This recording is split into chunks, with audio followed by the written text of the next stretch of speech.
நம்ம லைஃபுக்கும் நம்ம ஸ்கூலில் யூஸ் பண்ண பென்சிலுக்கும் ரப்பருக்கும் ஒரு ரிலேஷன் இருக்குன்னு சொன்னால் நம்ப முடியுமா? என்ன ரிலேஷன் தெரிஞ்சுக்கணும் அந்த வீடியோ ஃபுல்லாக பாருங்கள். அதே மாதிரி என் சேனலை மறக்காமல் ஃபாலோ பண்ணிக்கோங்க.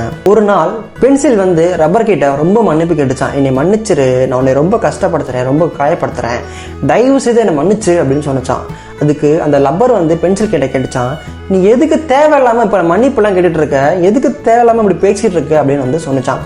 அதுக்கு பென்சில் சொன்னிச்சான், நான் எத்தனை தடவை எழுதினாலோ, தப்பாக எழுதினாலும் இல்லை தேவையில்லாமல் எழுதினாலோ அது எல்லாத்தையுமே நீ தான் அழைக்கிற, திருப்பியும் என்னை திருத்தி எழுத வைக்கிறதுக்கும் நீ தான் ரொம்ப ரொம்ப யூஸ்ஃபுல்லாக இருக்க.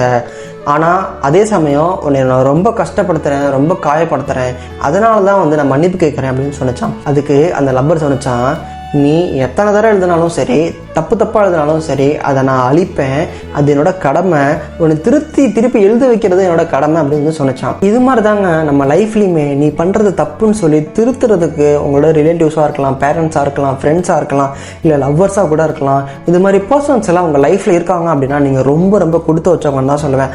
அந்த ஒரு பர்சனுக்கு இந்த ஒரு வீடியோவை ஷேர் பண்ணி விடுங்க. அதே மாதிரி அவங்களோட ஐடியா கமெண்ட் செக்ஷனில் மென்ஷன் பண்ணிவிடுங்க.